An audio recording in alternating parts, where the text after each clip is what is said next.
சாரதாக்கா வாங்கக்கா. என்னக்கா தலையில கை வச்ச மாதிரி இருக்கு? என் புருஷன் இருக்காரே, என் புருஷன் என்னத்தக்கா நான் சொல்ல, தலைவலி நமக்கெல்லாம் வந்தது.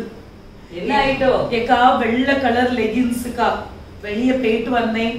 போற வழியில என்ன ஆயிட்டுன்னா டக்குன்னு மழை வந்துட்டு சடச்சடன்னு. பிறகு சேரு சௌதியமா அடிச்சுட்டுக்கா. அப்ப நான் நினைச்சேன் ஆளாவை ஊத்தி முக்கி வச்சேன். முக்கி வச்சு மறந்து போச்சு. நமக்கு 1-2 வேலையா இந்த புருஷனை கெட்டிக்கிட்டு நம்ம கிடந்தா பல சிந்தனையை யோசிக்க வேண்டியது இருக்கு. பிறகு யோசிச்சு அப்படியே மறந்து போச்சு. அது ஒரு 4-5 நாளா ஊறிக்கிட்டே இருந்து அதை துவைக்கலாம்னு எடுக்கேன், அது கிழிஞ்சே போச்சுக்கா. அதுக்கு என்ன ஏச்சு என்ன சண்டை. உன் துணியெல்லாம் தூக்கிட்டு உங்க அப்பா வீட்டுக்கு போன்னு சொல்லிட்டு இனி வரட்டுதான் இருக்கா. இப்படி ஒரு மனுஷனை பார்க்க முடியுமா? என்னத்த சொல்ல, என் புருஷன் இருக்காரு, இவரை கெட்டுனதுக்கு நாமளும் சும்மா இருக்கலாம்க்கா. தெரியுமா? உங்களுக்கு கூட பரவாயில்லக்கா. ஒரு லெகின்ஸ் எவ்வளவு, ஒரு 500 ரூபா இருக்குமா? ஆமா ஆமா, அதுக்கே அந்த சண்டை. எங்க வீட்டுல நான் இது ஒரு புதுசுக்கா, இதுக்கு ஒரு மேட்சா ஒரு துப்பட்டா எடுத்தாங்க, ஒரு 150 ரூபா இருக்குமாக்கா. கேட்டதுக்கு அவர் சொல்றாரு, என்ன மேட்சிங்கா போட்டுக்கிட்டு என்ன படத்துல நடிக்க போறா, பாத்துக்கிடுங்க அப்படிங்க. இதுக்கு ஆனா பாக்க அப்பாவி போல இருக்காப்புல. ஆனா என்னமா இந்த பேச்சுக்கு பேசணும். நான் பார்த்தேன், உங்களுக்கு எதையாவது எடுக்கணும்ல, அன்னைக்கு நான் வச்சுக்கிட்டேன் அப்படின்னு சொல்லிட்டு நான் போட்டு வந்திருக்கேங்க. காலையில இருந்து நைட்டு வர இப்படி சண்டையை போட்டுக்கிட்டே இருக்க முடியுமா இருந்து இவர்கிட்ட? வெறும் விளங்காதவளையா இருப்பாவ போல. எதுக்குதான், ஆனா உண்மையிலே சொல்லுதேன், ஆனா ஆண்டவர் எதுக்குதான் புருஷர்கள் வீட்டின் தலைன்னு எதுக்கு போட்டாருன்னு எனக்கு தெரியல. பாலா கூட இவங்களுக்கு எல்லாம் இருக்கிறதுக்கு தகுதி கிடையாது.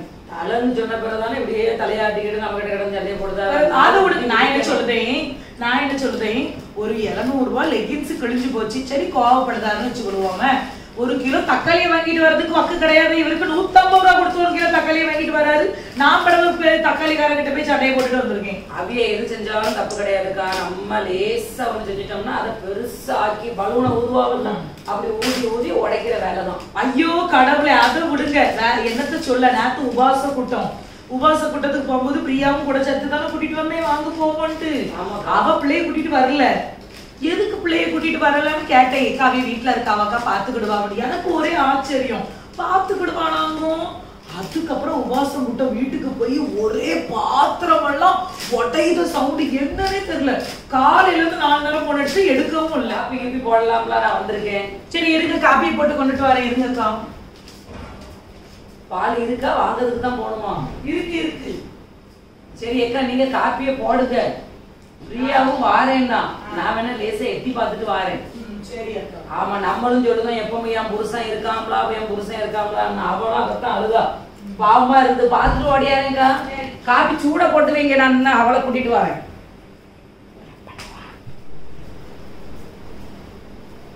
வா பிரியா, உள்ள வா. பிரியா வரதுக்கும் நான் காபி கரெக்டா வந்துச்சு. காபி கொண்டுட்டு வரதுக்கும் கரெக்டா இருக்கா. பண்டம் எடுங்க. அம்மா ஊர்ல இருந்து வந்ததோட சரி ஒரே குதூகலமா தான் இருக்கா பிரியா. பிறகு உங்க அம்மா கை எப்படி இருக்கு? பரவாயில்லையா? சரி. அம்மா வந்ததுல இருந்து ஒரே குதூகலமா தான் இருக்க நீ. ஆமாக்கா, நமக்கு இப்பதான் ரெஸ்ட்.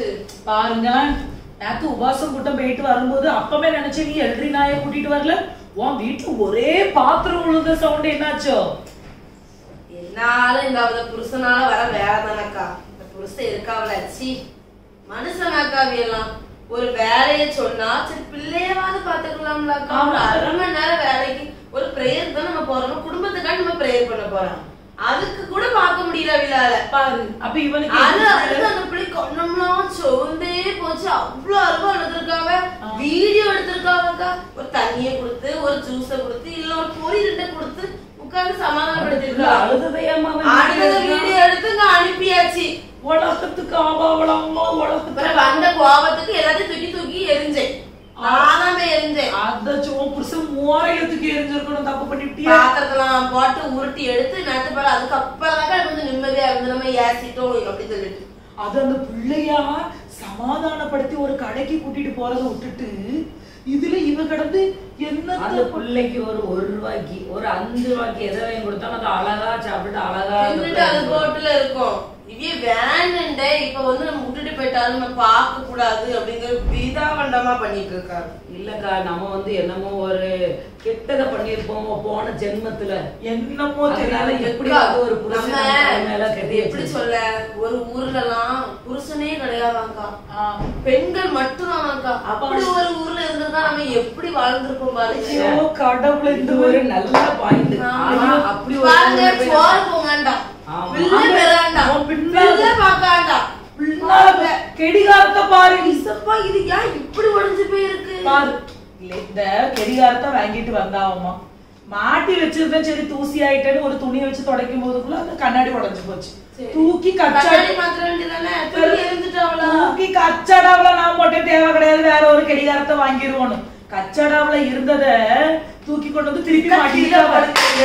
வேற கச்சடாவை தூக்கி போட்டதா உப்பையில போட்டதை எடுத்து கொண்டு வந்து வந்திருக்காங்க. நான் சொன்ன அது உடஞ்சு போச்சுல, அதை எதுக்கு கடந்து எடுத்து, அது உபயோகத்துல இல்ல, அதை கொண்டு வந்து எதுக்கு நீங்க வச்சுக்கிட்டு இருக்கணும், நீயும் தான் உபயோகத்துல இல்ல, உன்னைய கொண்டு போய் நான் கச்சடாவில போட முடியுமா, வச்சுட்டு நான் வாழல அப்படிங்காரு. அப்போ அவருக்கு வாய்ப்பு இந்த இதுலயும் பாருங்க, நீங்க டஸ்ட்பின்ல சேருவீங்களாக்கா பாத்து. ஆனா இந்த நக்கல் உனக்கு எதுக்கு? ஆனா கடவுளுக்கு நம்ம மேல இரக்கமே இல்லக்கா, இரக்கமே இல்லாம தான் உடல் ஆரோக்கியம் நமக்கு இருக்கிற வரைக்கும் நம்ம ஏதோ புலம்பிட்டு நம்ம 3 பேரும் பேசிட்டு இருந்தோம். மேபி அக்கா காரணமே இல்ல, சோறு வச்சு கொடுக்க போயிட்டாவ. அவருக்கு ஒரு சீமையில இல்லாத புருஷன் தட்டுல சோத்த போட்டு திங்க தெரியாது,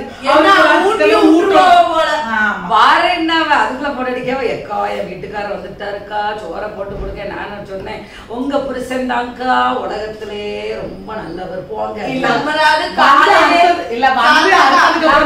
நம்மளாவது காலையே ஆபீஸ் போய் சாப்பாடு அரைச்சு கொடுத்து விட்டுருவோம். ஆனா இங்க பாருங்க, மதியம் ஒரு நேரம், ராத்திரி ஒரு, நம்ம அந்த ஒரு நேரமா தப்பிக்க என்னக்கா ஒரு நேரம் காலையில என் புருஷன் சொன்னாரு காப்பிய போடுனாரு, நானும் காப்பிய போட்டேன். உடனே சொன்னாரு இல்லையே நான் சாயாவத்தான போட சொன்னேன். இந்த கெட்டதுலயும் ஒரு நல்லதுக்கா, என் புருஷன் சாயா குடிக்க மாட்டாங்க. சரி அந்த காப்பியையும் அதை விடுங்க. நான் எனக்கு தெரிஞ்ச ஒரு பாட்டியும் தாத்தாவும் இருக்காவ. அந்த தாத்தா எத்தனை பாத்திரத்தை எடுப்பாரு தெரியுமா? சுடுதண்ணி வைக்க ஒரு சட்டி எடுப்பாரு, அதை தட்டுல ஊத்தி ஆற வைக்க ஒரு தட்டை எடுப்பாவ, ஒரு கிளாஸ்ல ஊத்த அதை கழுவி ஸ்டாண்ட்ல வச்சிடலாம், அதை கொண்டு போய் சிங்க்ல போட்டுருவாங்க. வயசான பாட்டியே அந்த தாத்தாயை வச்சுக்கிட்டு என்ன பாடுபடுது தெரியுமா? அப்ப இந்த புருஷன் மாதிரிலாம் நமக்கு ஏமாத்திரம் நினைச்சு பாக்க. அந்த வயசுல நம்ம போனா நம்ம கதி சீர அழிவு கிளாஸ் தாங்க ஏதனத்தான் பானம் கட்டிலாம் முருங்குமே. அதை சொன்ன என் புருஷன் மாதிரி உலகத்துல யாரும். சரி குழம்பியாச்சு, நான் போயிட்டு வரேன். எங்க குழம்பு என்ன வச்சேக்கா? மீன் மீன் மீனுன்னா எனக்கு கொஞ்சம் தாங்கக்கா. ஜான்சிகா வாங்கக்கா, எப்பவுமே நான் உங்களை கூப்பிட்டேன், நீங்க இவ்வளவு லேட்டா வாரிய. இங்க வீட்டுல இடமோனே கெட்டி வச்சிருக்காங்கல்லக்கா, இருக்காங்கள என்னத்த சொல்லன்னு தெரியலக்கா. கரெக்டுக்கா, எல்லாரும் அதெல்லாம் நினைச்சுக்கிட்டு இருக்கோம். என்ன ஆயிச்சோ? நீங்க கூப்பிட்ட உடனே நானும் வரலாம் பாதி வழி கிளம்பி வந்துட்டேன் பாத்துருங்க. அதுக்கப்புறம் நான் வீட்டுக்கு வந்துட்டேன். எனக்கு சோறத்தா தண்ணியத்தா குழம்பத்தா அது குடுக்கலன்னா வீட்டை ரெண்டாக்கி விடாவ பாத்துருங்க. எல்லாமே சூடா வேற கேப்பாவுல. ஆமாக்கா, அது இப்போ அதுக்கப்புறம் நான் ரிட்டர்ன் போய் குழம்பெல்லாம் சூடு வச்சு சோறு கொடுத்துட்டு இப்ப நான் போறேன் அப்படின்னு சொன்னோன்னு நான் போனோன்னே நீ போன்னு சொல்றாவ என்ன பண்ண? ஏக்கா நீங்க இதுக்கெல்லாம் கடந்து எதுக்கு குழம்பு சூடு பண்ணணும், கூட்ட சூடு பண்ணணும், எதுக்கு நீங்க அப்படி பழக்கி கொடுத்துக்கிட்டு இருக்கீங்க? ஃபர்ஸ்டே கட் பண்ணிடணும். சூடா தானே திங்கணும். என்னங்க ஆறி போச்சு, பண்ணி வச்சது ஆறி போச்சு, எல்லாம் சாப்பிடுங்க, எல்லாம் சாப்பிடுங்க. அடுப்புல போய் உட்காருங்க, நல்லா சூடாயிரும் சொல்லுங்க. அப்பதான் மனசு கஷ்டமா இருக்குதுல்ல. பட்டுனே கிடந்தா தனக்கு அறிவு வரும். ஏன்னா நான் என்ன குழம்பிக்கிட்டு இருக்கேன், நான் ஒண்ணு கெட்டிக்கிட்டு நான் உட்காந்துருக்கேன் பாருங்க. என் புருஷன் உலகத்துல இல்லாத சீமையில இல்லாத புருஷன். என் வீட்டுலதான் அப்படின்னு நினைச்சா உங்க வீட்லயும் அப்படிதானா? என்னக்கா நான் சொல்ல ஒன்னொன்னையா சொன்னேன்னா நீங்க தலையிலையும் மார்பிளையும் அடிச்சுட்டு அழுவிய. நான் தான் இப்படின்னு சொல்லி நினைச்சா நீங்க மார்பிளையும் தலையிலயும் அடிக்க வேண்டிய அளவுக்கு என்னக்கா ஆயிட்டு? எங்கடா என்னத்தக்கா நான் சொல்லுவேன் சொல்லுங்க. நான் கடைக்கு போயிருந்தேன், வரதுக்கு லேட் ஆயிட்டு. சோற பொங்கி நான் பருப்பு குழம்பு வச்சிருக்கேன். சரி ஒரு அப்பளத்தை பொரிச்சு சாப்பிடுங்கன்னு நான் போன்ல சொல்லியாச்சு. உடனே இவ அப்பளத்தை பொரிச்சிருக்காவ, ஒரு தோசைக்கல்லை எடுத்து வச்சு அதுல அப்பளத்தை இப்படி போட்டு அதுல இப்படி எண்ணெயை ஊத்திருக்காவக்கா. வீடெல்லாம் புகைய ஆவி பிரியா எனக்கு போன் அடிக்க எக்கா உங்க வீட்டுக்குள்ள இருந்து ஒரே புகை வருதுன்னு. ஐயோ ஒரு அப்பளம் என்ன ஒண்ணுமே சொல்லி கொடுக்காம வளர்த்துச்சா? என்னத்த சொல்லி கொடுத்தாவளோ அவ அம்மா நல்ல திங்கதான் சொல்லி கொடுத்துருக்காவக்கா. உடனே சாரதா போன் அடிச்சுட்டா, எக்கா உங்க வீடெல்லாம் புகை ஆயிட்டு. நான் அங்க இருந்து டாக்ஸியை பிடிச்சி நான் ஓடி வந்தா வீட்டு முன்னாடி பார்த்தா 15 ஆள் கூடி நிக்கி. இப்படி நான் ஒரு ஆளை கெட்டிட்டு நான் வேதனையில நான் இருக்கேன், நீங்க வந்து துணி எடுக்கையும் குழம்பு வைக்க சொல்லிக்கிட்டு இருக்கேன். சரியோ கடவுளே, நான் எனக்கு தான் வந்தது இப்படி சோதனைன்னு பார்த்தா உங்களுக்கு அப்படிதான் இருக்கு. வாழ்க்கையில எனக்கே மாதிரி யாருக்குமே புருஷன் கிடைக்க கூடாது. என்ன வேற என்ன கொள்ள வேண்டாம் கிடைச்சாச்சுன்னா உள்ள நாள் முழுதான் அவருக்கு வேலை செஞ்சுக்கிட்டே தான் இருக்கணும். ஆமா, நீங்க அப்படி என்ன வேலை செஞ்சிய? காலையில முழிச்சதுல இருந்து வீட்டுல இருக்க நேரம் ஃபுல்லா அதை எடு இதை எடு காப்பிய போடு தண்ணியை எடு உள்ள என்னத்தை எடுக்க சொல்லுவாங்களோ. ஒரு பாத்ரூமுக்கு போனா என்னென்ன தேவை ஒரு ஆம்பளைக்குன்னு தெரியும்ல. உள்ள போய் டவல்ல இருந்து பேஸ்ட் வர எடுத்து கேட்பாங்கக்கா. எங்க வீட்லயும் ஃபர்ஸ்ட் அப்படிதான்க்கா. கல்யாணம் முடிஞ்சோடனே டவலை நம்ம தான் எடுத்து கொடுக்கணும். வீட்டுக்குள்ள கிச்சன்ல இருந்து புலம்பிட்டே இருப்பேன், சொல்லவே முடியாது. பரவாயில்லக்கா, டிஷர்ட்டே நம்ம தான் எடுத்து கொடுக்கணும். நான் பார்த்தேன் இது நம்மளுக்கு சரிப்பட்டு வராதுன்னுட்டு நான் சொன்னேன், துண்டை எடுத்துட்டு நீங்க இன்னையில இருந்து துண்டே. நான் அப்படி சொன்னேன்னா என்ன துண்டு துண்டா ஆக்கி போட்டு போயிருவாங்க. அப்படி இல்லக்கா. ஏக்கா இப்ப உங்களுக்கும் அவங்களுக்கும் கல்யாணம் முடிஞ்சிட்டுக்கா. இனிமேல் அவங்களுக்கு கல்யாணம் முடிக்க எவனும் பொண்ணு கொடுக்க மாட்டேன். அதனால உங்க காலடியில தான் கிடக்கணும். நீங்க சும்மா ஒண்ணு தெரியாத மாதிரி இன்னும் துண்டையும் டவலையும் கொடுத்துக்கிட்டு இருக்கீங்க. என் புருஷன் இருக்காரே, என் புருஷன் இப்படி உலகத்துல ஒரு புருஷன் உண்டுமாமா எனக்கு சை. அதத்தான் நாங்க என்ன கத்துற என்னத்தை கிடந்து நான் சொல்ல ஒண்ணுமே எனக்கு புரிய மாட்டேக்காமா. ஆனா இப்படி ஒரு மனுஷனை நான் உலகத்திலேயே நான் பாக்கிறேன். புருஷன் என்னத்தக்கா சொல்ல தலைவாதனையா இருக்கு. ஏக்கா சர்ச்சுக்கு கட்டிட்டு வந்தோம் தெரியுமாக்கா, நல்ல ஒரு மல்மல் சேலை, ஒரு வெள்ளை கலர்ல. அந்த சேலை என் வீட்டுக்காரர் போட்டிருந்த வெள்ளை சட்டை, வெள்ளை லெகின்ஸ், அப்புறம் என் பிள்ளைக்கு வெள்ளை ஃப்ராக்கு, இதெல்லாம் கையில தக்கடந்து துவைச்சா நல்லா இருக்காதுன்னு எல்லாம் கெட்டி பறக்கி எடுத்து போற வழியில லாண்ட்ரி கடையில கொடுத்துட்டு போயிருங்க அப்படின்னு. இப்படி ஒரு மனுஷன் அலைவாராமா ஆபீஸ்க்கே கொண்டுட்டு போயிட்டாரு. இப்படி உலகத்துல உண்டுமாமா. இல்ல அவனுக்கு வளர்த்தி தான் கம்மின்னு பார்த்தேன், மூளையும் கம்மின்னு தெரியும். ஆனா எனக்கு இப்பதான் தோணுது தொப்பதான் வளர்ந்துகிட்டே போதே தவிர மூளை வளர மாட்டேங்குது. கொண்டு போயிட்டாரா இல்ல வேற யாருக்கும் கொடுக்கணும்? என்ன மறந்தாரோ என்னத்தை செஞ்சாரோ யாரு கண்டாக்கா எனக்கே ஒண்ணுமே வழங்க மாட்டேங்குது. இப்படி ஒரு மனுஷன் போவாது போச்சுல இடையிலே எங்கேயும் பார்க்கவே இல்லை. ஐயா அதுக்கப்புறம் பைக்ல வச்சு அப்புறம் மறந்து வீட்டுக்கு வந்து அவர் சாப்பிட்டாச்சு. நைட்டு முழுசும் மழையில அது சேர நனைஞ்சுகிட்டு இருந்திருக்கு. காலையில தான் நான் ஆபீஸ்க்கு போகும்போது தான் பார்த்தேன் இது என்ன டைலி இப்படி தொங்கிக்கிட்டு இருக்குன்னு. திறந்து பார்த்தா நான் நேரத்து காலையில கொடுத்த சேலை. அப்ப ஆட்கள் இருக்க லட்சணத்தை பார்த்துக்கிடுங்க. பிறகு அதுக்கப்புறம் கொண்டு போய் 4 ஆண்டரி கடையில கொடுத்துட்டு நான் போயிருக்கேன். என்னத்த சொல்லுது அக்கா, இதையெல்லாம் கெட்டி நான் வந்து சும்மா கெட்டதுக்கு சும்மா இருந்திருக்கலாம், சன்னியாசியா போயிருந்திருக்கலாம்.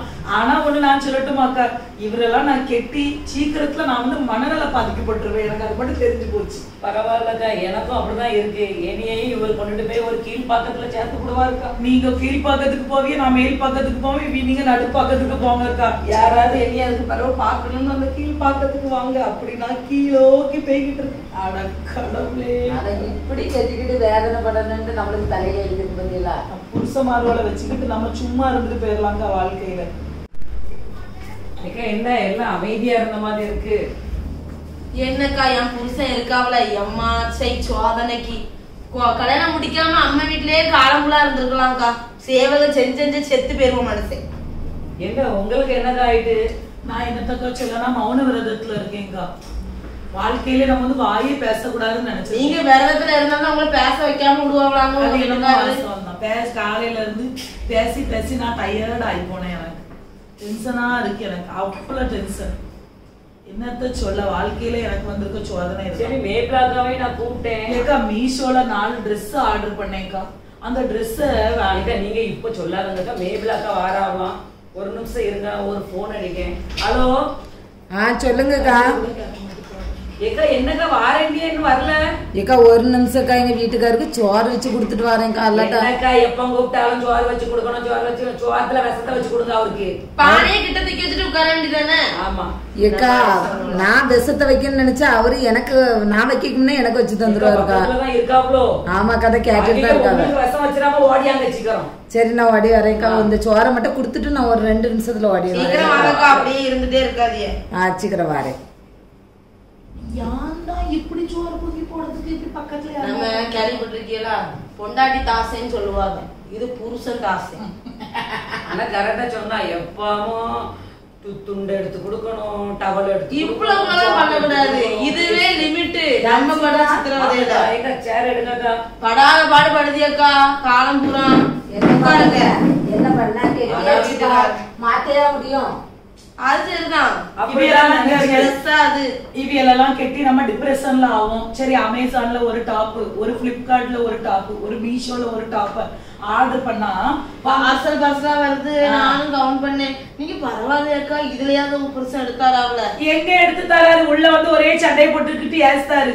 என் சொத்தெல்லாம் இப்படி மீஷோலையும் அமேசான்லயும் பிளிப்கார்ட்லயும் சொத்தை அடிக்கணும். நம்மளாடி துணியை எடுத்தா நம்ம துணியை நம்ம தான் பாதுகாக்கணும், நம்ம புருஷனுக்கு துணியை நம்ம தான் எடுக்கணும். ஆனா இவ புருஷன் என்ன செய்வா தெரியுமா? அவ என்னென்ன துணி வச்சிருக்கா, என்னென்ன பேண்ட் கிழிஞ்சு வச்சிருக்கா, அப்படி கதுக்கா இருப்பாவ. ஆமா, ஒரு நாள் ஒரு பிங்க் கலரு லெகின்ஸ் போட்டு 4 ஆயிட்டு. அது நம்ம எடுப்போம் வைப்போம், கொஞ்சம் உள்ள போயிரும் கபோர்டு. அப்புறம் அவன் நான் இருக்கேன், அவன் கேட்கான் என்ன பிங்க் கலர் லெகின்ஸ் போட்டு 1 மாசம் ஆகுதுன்னு. நான் இருக்கு பொண்டாட்டி தாசியா அதிர்ந்து போனேன். நான் இப்படியும் ஆள் இருக்குங்க. பிறகு உங்க வீட்டுக்கார் மட்டும் ரொம்ப லட்சண மாதிரி பேசிட்டு இருக்கீங்க நீங்க. நான் என்ன செய்ய, நான் என்ன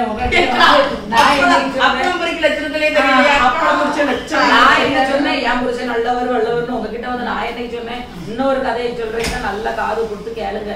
ஆமா, ராணி அக்கா வாரேன்னாவல. ஆமா, அவிய ஹெல்மெட் அப்ப போட்டு பேண்ட போட்டு சாலை போட்டு 2 பேக்க ஆட்டிட்டு வரதுக்குள்ள உலகமே இடிஞ்சிடாது. என்னத்தக்கா சொல்ல, காலையில இன்னைக்கு லீவுக்கா, காலையில இருந்து சண்டை கிட்டுக்குள்ள. நான் சொன்னேன், சரி லீவ் அதுமா இருக்கே, நான் ஒரு குழம்பு வச்சு தரேன், என்ன குழம்பு வைக்கணும்னு நான் கேட்கேன். அப்போ ஒரு குழம்பு வெளிக்கு பிடிக்குன்னு அதை சொல்லணும். அதை விட்டுட்டு சரி எதையாவது வை நான் வச்சேன். நான் சொன்னேன், அப்போ பருப்பு குழம்பு வைக்கட்டான்னு. என்னது பருப்பா அப்படின்னு நான் சொன்னேன். ஆமாங்க பருப்பு தான் அப்படின்னு சொன்னதுக்கு அது சொல்லுதாவ, எனக்கு வருது வெறுப்பு அப்படிங்கிறாங்க. அது இன்னைக்கா வருது, நீங்க எடுக்கணும் உடனே சரி விடுங்க, பருப்பு குழம்பு விடுங்க. அப்ப நான் சொன்னேன், ஒரு ரசத்தை வச்சு ஒரு சிக்கனை பொரிச்சா நல்லா இருக்கும். சரி ஒரு ரசத்தை வைக்கட்டான்னு சொல்றதுக்கு சொல்லுதாரு, இதுக்கு நீ எனக்கு ரசத்தை வச்சு தந்துடலான்னுட்டு தலையில அடிக்காது. கொடுத்து பாத்துக்கணும். நீங்களும் 2 உச்சி மண்டையில 10 இதெல்லாம் விடுங்கக்கா. உங்க இல்ல மறுபடி பாருங்க. உடனே நான் சொன்னேன், சரி விடுங்க, ரசமும் வேண்டாம் பருப்பும் வேண்டாம், ஒரு வெறும் குழம்ப வைக்கிட்டா அப்படிங்க அவர் சொல்லிட்டாரு. வாழ்க்கையே எனக்கு வெறுமையா தான் இருக்கும், உன்னைய கெட்டி இது எனக்கு வெறும் குழம்ப வேற வச்சுட்டாரியான்னு. நான் சட்டியை தூக்கிட்டு மண்டையில போட்டேங்க. குழம்பே வேண்டாம். அதான் மண்டையில ரவுண்டா ஒரு வழுக்கு இருக்கும். அது இருக்குக்கா, இருக்கு. அது என்னமோ இருக்கு. பணக்கார வழுக்க சும்மா இரு. ஓ அப்படி. அப்ப நீங்க பண்ணக்கா எத்தனை மூடக்கா வச்சிருக்கீங்க பீரோல? அவியெல்லாம் வந்து எடுக்க சொன்ன பணக்கார தெரு தெருவா சொல்லுதாவ பணம் மூட்டை உங்க வீட்டுக்குள்ள இருக்குன்னு. அது இல்ல, தெருலாம் எல்லாரும் சொல்லுதாவ லட்ச லட்சமா வருது, லட்ச லட்சமா அடிக்கி வச்சிருக்கீங்க. பிச்சு பார்த்தா போனதான் இருக்குமா? சொல்றேன் கிட்ட சொல்லணும், வாங்க வந்து எடுத்துட்டு போங்கன்னு சொல்லணும். நான் தெரிய மாட்டேங்குது. ஆமா, உங்க வீட்டுல சோற போட்டு கொடுத்தா தான் தும்பாவளோ. உங்க வீட்டுல நீங்க எப்படிக்கா சாப்பாடு குடுப்பீங்க? உங்க புருஷன் நான் சாப்பாடு கொடுக்க மாட்டேன். நீங்க எப்படிக்கா குடுப்பீங்க? காலை மடக்க மாட்டாரு. நீங்க 4 அடி காலில் அடிச்சு மடக்க சொல்லணும். நீங்களாம் பரவாயில்லக்கா, கொஞ்சம் புண்ணியம் பண்ணிருக்கீங்க. அம்மா காலை மடக்க சொல்லி கொடுக்கல, நீங்க 4 அடி அடிச்சு காலை மடக்க சொல்லணும்க்கா. அப்படி இல்ல, வளர்த்தி ஆளு காலை நீட்டுனா பொத்துட்டா எடுத்து விட்டு வாசல்ல போயிட்டுனா என்ன ஆகும் பாரு. உனக்கு தெரிஞ்சது கூட எனக்கு தெரியாம போச்சு. சரி விடு. ராணிக்கா எங்க பண்ணாவளோ போன் அடிக்க ஒரு சின்ன காத்தடிச்சுட்டு பறந்து வந்துருவா. இப்ப வருவா பாருங்க. என்ன ஏன் பேச்சு என்ன என்ன பத்தியே பேசிட்டு தண்ணிக்குள்ளேயே காத்தடிச்சவரக்கா நீங்க பறந்துருக்கீங்க. புயல் வந்துனாக்கா அடிச்சுக்கிறது. உடனே நான் ஒண்ணு சொல்லட்டுமா, இவையெல்லாம் இப்படி பேசிட்டு இருக்கா, உங்க அளவுக்கு யாராவது வேலை செய்ய முடியுமாக்கா சொல்லுங்க. இந்த சாலை இத்தனை வெயிட்டா வச்சிருக்கிறது உங்களால மட்டும்தான் முடியும். அது தெரியாக்கா. சாரதாக்கா வீட்டுக்கு போய் பாருங்க, ஒரு வாரத்துல ஒரு நாள் எப்படி கிடக்கு தெரியுமா? அம்மாவே வேலைக்கு போறதுனால அப்படி ஒரு வாரத்துல ஒரு நாள். அது எங்கக்கா போயிருந்தியா? ஆளையே காணோம். ஊட்டிக்கு போயிருக்காவ புருஷன் கூட. என்ன சொல்லுதியோ? ஊட்டிக்கா? ஆமாக்கா, ஊட்டிக்கு எத்தனை நாள்? மறு நாள் இருக்குது. இப்படி இல்லாம மறு இருக்கணும். எத்தனை நாளுக்கா? ஒரு வாரம்டா, ஒரு வாரம் போயிட்டு ஒரு வாரம் ஊட்டிக்காங்க. நானும் என் எஸ்டேட் நானும் என் புருஷன் கேட்டேன், நீ ஊட்டிக்கு கூட்டிட்டு போங்கலன்னு ஒரு மாசம் அழுதேன். உடனே என் புருஷன் வந்தாரு, உடனே போனாரு, ஏதாவது கடிக்கிறதுக்கு எடுத்துருந்துங்க. சோத்தை போட்டாரு, குழம்ப ஊத்தினாரு, வந்து 2 வாய் ஊட்டினாரு. நானும் பார்த்தேன் ஊட்டிக்கு கூட்டிட்டு போறாருன்னு. உடனே அவர் சொன்னாரு, இதுதான் ஊட்டினாரு. அன்னைக்கு இடி விழுந்து என் தலையில. நானும் உன்னிப்பா கவனிச்சுக்கிட்டு இருக்கேன். கொடைக்கானல் அவரை குத்த வச்சு உட்காரி தான் குற்றாலன்னு பால்ல தண்ணி எடுத்து மேல ஊத்தி விட்டாரு. இஸ்ரேலுக்கு உங்க வீட்டுக்கார ஏதாவது இஸ்ரேல் எங்கேயாவது பயக்காட்டு காமிச்சிருப்பாவ ஆளுன்னு சொல்லி எப்படிதானக்கா? நீங்க இஸ்ரேலுக்கு கூட்டிட்டு போங்கன்னு சொல்லுங்கக்கா. உடனே அவர் பக்கத்துல இருந்து இதுதான் இஸ்ரேல். அது உண்மைதாங்க. உங்க வீட்டுக்காரங்க அப்படிதான் சொல்லுவாங்க. என்னத்த சொல்லுவாங்க? ஆனா வாழ்க்கையில நம்மளுக்கு கிடைச்சது பரவாயில்ல ராணியக்காளுக்கு. நான் சொல்லட்டுமா, நீ உங்களுக்காவது இதெல்லாம் நடந்துச்சு, என் வீட்டுக்கார்ட்ட எங்கேயாவது வெளியே கூட்டிட்டு போனோம்னா பவள அப்படின்னு படுத்திருந்தாரு. அப்புறம் நமக்கு டென்ஷன் ஆகும், பிறகு சண்டையை போடணும், 4 பொருளை தூக்கி போட்டு உடைக்கணும். என்ன செய்ய சொல்லுங்க? எந்திக்க மாட்டானே. எந்திக்க மாட்டாவ, எந்திக்க மாதிரி எப்படி எந்திப்பாவ? அப்படியெல்லாம் எந்திக்க மாட்டாவ. எந்திச்சு நடமாடி ஒரு சண்டையை போட்டுட்டு 2 வார்த்தையை பேசிட்டாருன்னா தொப்ப ஒரு சுத்து குறைஞ்சு போச்சுன்னா என்ன செய்ய? அது சரிதான். வாழ்க்கையிலே நம்ம 4 பேருக்கும் கிடைச்ச மாதிரி புருஷன் யாருக்குமே கிடைக்க மாட்டாரு, கிடைக்கவும் கூடாது. எதிரிக்கு கூட இந்த நிலைமை வரக்கூடாது. உண்மையில சொல்றேன். ஆமாக்கா, ஊட்டி கூட்டு போனதுதான் மிச்சம். நான் ரூமுக்கு போனதோட சரி, அவர் பாட்டு வெளியில சுத்த போயிட்டாரு. இன்னும் வாரேன் ஒரு இடத்த போய் ஒரு ஆளை போய் பாக்கணும்னு சொல்லி போயிட்டாரு. அவர் பாட்டு நானும் இன்னும் அவர் பாத்துக்கிட்டே இருந்தா வரவே இல்லக்கா. மணி பார்க்க 2 மணியாவது 3 மணியாவது போன் அடிக்க, போனே எடுக்க மாட்டேங்காக்கா. ஒரு 4-5 மணி இருக்கும், போன் அடிக்கிறேன். இப்போ இன்னதான் இருக்கேன், இன்னும் எங்க போய் சுத்தி பார்க்க அப்படின்ட்டு 6 மணி போல ஆள் வருது. வீட்டுல உட்காந்து கதை விட்டு பாத்துருக்கலாமே. வீட்டுக்காரங்க என்ன நீங்க இப்படி சொல்லிட்டீங்களா, சுத்த போயிருக்கீங்களா அப்படின்ட்டு ஊட்டிக்கு போயிருக்கீங்களா? எல்லாம் ஒரே கடையில ஊர்னதாங்க எல்லாம். அவரு அது பார்க்கதான் ஆறு வெள்ளை கட்ட போட்டு வெள்ளையும் சொல்லியுமா அழைதாப்ல. அவர்கிட்ட அவர் மனுஷனே கிடையாது தெரியுமா? ஆனா நானும் நினைச்சேன், எவ்வளவு வெள்ளை சட்டையை போட்டுட்டு இந்த மனுஷன் ஒரு பரிசுத்தவான் அப்படின்னு நினைச்சேன். ஆனா இப்படி ஒரு பரிசுத்தவான்ட்டு பார்க்க பரிசுத்தவான் மாதிரி அசுத்தவான் நினைக்கேன். அவரு எல்லாம் அசுத்தவான் தான். கடவுளே, 2 நாள் தச்சு வந்துட்டாவல்ல, பரவாயில்ல அக்கா கூப்பிட்டதுக்கு. ஒரு பாவியா இருந்து பரிசுத்தவானா ஆயிரம் வந்திருப்பாரு. சாதா சிஸ்டரும் ஜான்சி சிஸ்டரும் வந்துட்டாவே, எல்லாரும் வீடு தேடி வந்துட்டாவலே, எது நினைச்சிடக்கூடாதுன்னு சொல்லிட்டு அந்த அந்த சொல்லிட்டு அப்படி வராங்க. அப்ப வாரம் போய் வீடு தேடி போயிருங்க, எது நினைச்சிடக்கூடாது அப்படின்ட்டு. எனக்கு சொல்ல விடுங்கக்கா, தலை எடுத்து நடைமுறைக்காக வந்திருக்காங்க. ஆனா உண்மையிலே சொல்லுங்க, நான் உங்ககிட்ட ஒண்ணு சொல்லட்டுமா மேபிளாக்கா? இந்த நான் சொல்லுதேன் தப்பா எடுத்துக்கிடாதீங்க. நான் உங்க புருஷனை பத்தி சொல்லுதேன்னு நீங்க நினைக்காதீங்க. இந்த சோறு போட்டு கொடுக்குற பழக்கத்தை நீங்க விட்டுருங்க. நான் சொல்லுதேன். நான் ஒண்ணு சொல்லட்டா மேபிளாக்கா? இந்த உங்க வீட்டுக்காருக்கு வந்து இந்த சாப்பாடு போட்டு கொடுக்குற பழக்கத்தை நீங்க விட்டுருங்க. ஏன்னா நம்ம ஒரு நாளைக்கு ஒரு வேலையை நாளைக்கு நீ உன் புருஷனான வேலை செஞ்சு தருவா. நாளைக்கு நான் என் புருஷனான வேலை செஞ்சு கூட சாப்பிடாம அவர் பாட்டு போயிருவாரு. என்ன பேச்சு பேசுறீங்க நீங்க? நான் உங்ககிட்ட என்ன சொன்னேன்? சோறு போட்டு திங்க பழக கொடுங்கன்னு சொல்லுதேன்.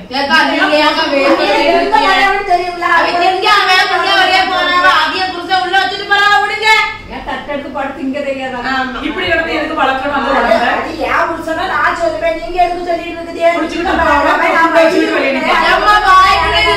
போங்க, நாங்க வேற கதையை விட்டுட்டு நீங்க வெளியே அடிச்சு போங்க. அவன் இவனோட எவன் இருக்கேன். இவ்வளவு வளர்த்துக்கிச்சு ஒரு படி இவ்வளவு ஒசரத்துல வளர்த்தி விட்டுருக்கா. நாகாரி வளர்த்துருக்கா, இப்ப கொண்டாட்டிகள் வளர்த்துதா. ஏமா நானே அக்கா இப்படி கோபத்துல இருந்து போனோம். எல்லாருமே புருஷனை பத்தி பேசிக்கிட்டு தானே இருக்கும். அது இவ புருஷனுக்கு கூறும் கிடையாது, ஒரு அதே கிடையாது, கூறு கிடையாது.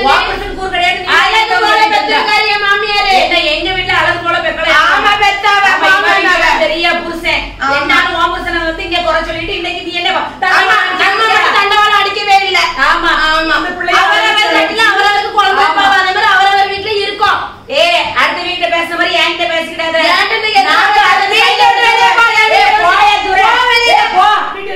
என் புருஷனை பத்தி பார்த்தா அளவு போல வேலையை பார்த்தா எளவு போல அவன் புருஷனை வச்சு நிச்சு அரைக்கதான் வேணும். ஆமா ஆமா நாங்க வச்சு அரைக்கோம். போ, தேவையில்லாம என் புருஷனை நீ ரொம்ப இது வாய் பேசாத. ஒரு புருஷன் பெரிய சொல்லிமா லாத்த விட்டுட்டா நீ பெரிய உத்தமி நினைப்பா. வெளியில போ. வந்துட்டா எம்மா இவ்வளவு கூட்டத்தை சட்டு விடுறவங்க காத்து வரல போக மாட்டாரு. உனக்கு வாயில தை உள்ள பெண்கள் தொண்டை இருக்குது. ஆமா ஆமா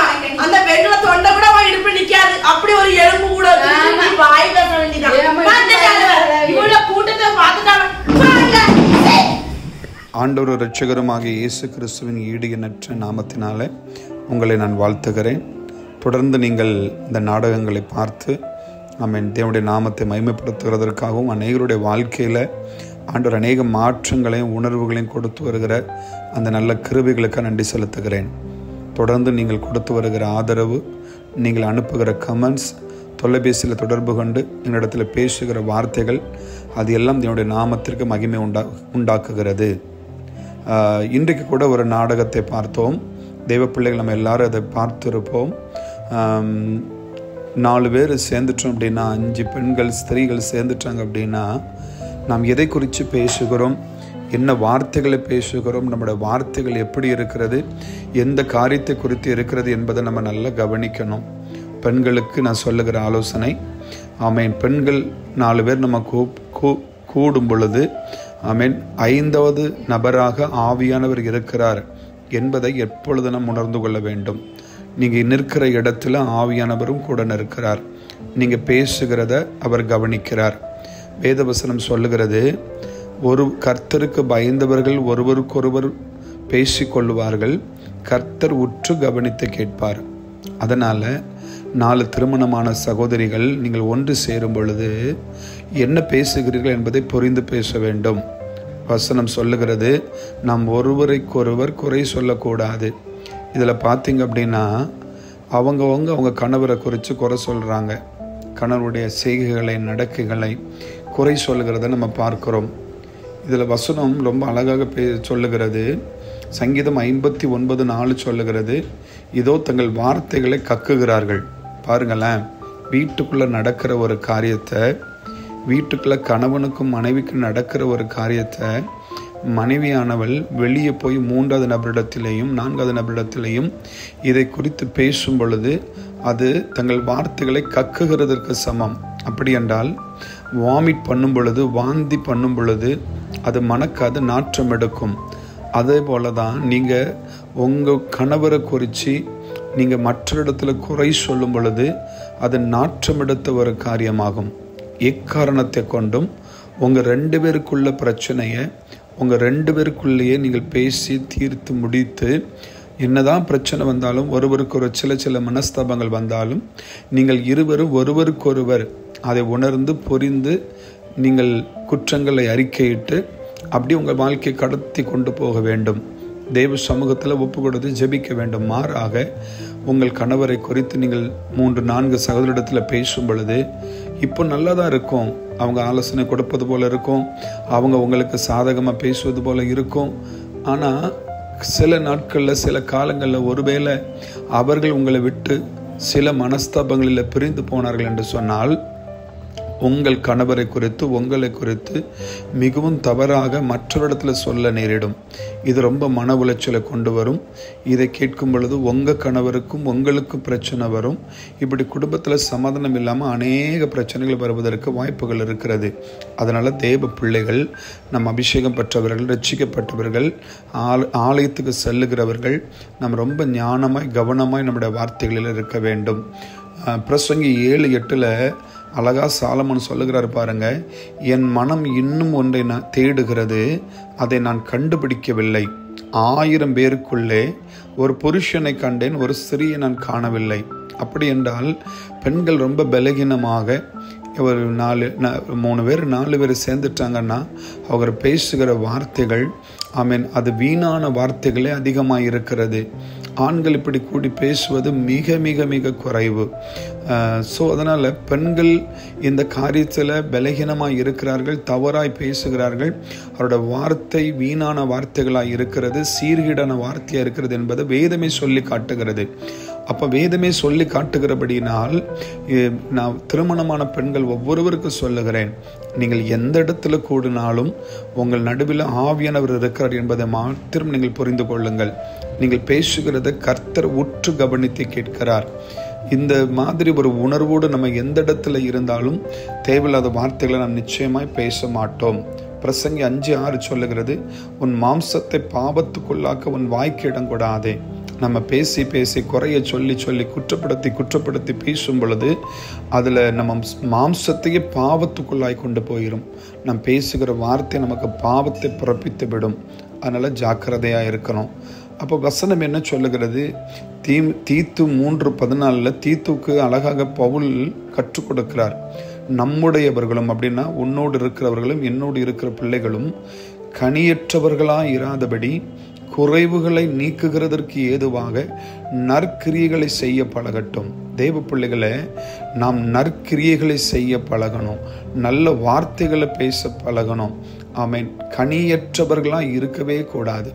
நீங்கள் பேசுகிற வார்த்தை யாரிடத்தில் பேசினாலும், எந்த காரியத்தை குறித்து பேசினாலும் அது அவருடைய வாழ்க்கைக்கு ஆசீர்வாதமாக பலனுள்ளதாக இருக்க வேண்டுமே அன்றி ஆமென் அவர்களையும் குறையோடு குறையாக சேர்த்து கொண்டாடுகிற அளவுக்கு பேசக்கூடாது.